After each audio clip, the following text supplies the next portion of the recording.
বাংলাদেশে হাজার হাজার পথশিশু রয়েছে যারা রাস্তার পাশে, যাদের ঘরবাড়ি নেই, তারা এভাবে তাদের জীবনযাপন করছেন।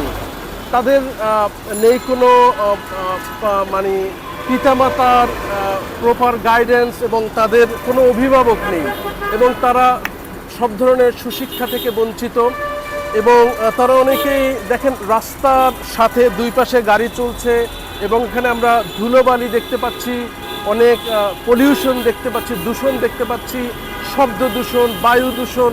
তো তার মধ্যেও তারা এভাবে বড় হচ্ছে এবং পাশে একটি কুকুর শুয়ে আছে এবং এই জায়গাটি খুবই ধুলাবালি এবং দূষিত একটি জায়গা। তো এইভাবে হাজার হাজার শিশুরা বড় হচ্ছে বাংলাদেশে এবং যে ঝুঁকিটা আমরা সবসময় দেখতে পাচ্ছি, এই শিশুরা যদি শিক্ষা থেকে বঞ্চিত হয় এবং তারা তাদের পিতামাতার আদর থেকে বঞ্চিত হয়, তারা যদি অভিভাবক থেকে বঞ্চিত হয়, তাহলে একটা ঝুঁকি রয়ে গেছে।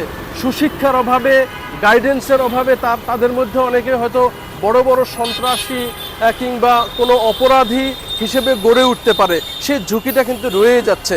আমরা আশা করব বাংলাদেশ সরকারের সমাজ কল্যাণ মন্ত্রণালয় অথবা বাংলাদেশ সরকারের যে অন্যান্য সংস্থা রয়েছে এবং যেসব এনজিও পথ শিশুদের নিয়ে কাজ করছে, তারা বিষয়টিকে যত্নের সাথে দেখবেন এবং এই শিশুদের, এদের সংখ্যা তো খুব বেশি না, বাংলাদেশে প্রায় 18 কোটি মানুষ, কয়েক হাজার এভাবে পথ শিশু রয়েছে, তাদের শিক্ষার ব্যবস্থা করবেন এবং তাদের অনেকেরই হয়তো অভিভাবক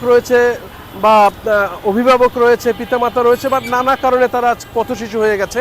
তাদেরকে যথাযথ অভিভাবকদের কাছে পৌঁছে দিবে এবং তাদের সুশিক্ষার ব্যবস্থা করবে। তাহলে এরা মানব সম্পদে পরিণত হবে, অথবা ভবিষ্যতে কিন্তু ঝুঁকিটা রয়ে যাচ্ছে, এদের মধ্য থেকে হয়তো বড় সন্ত্রাসী, বড় অপরাধীর জন্ম হতে পারে।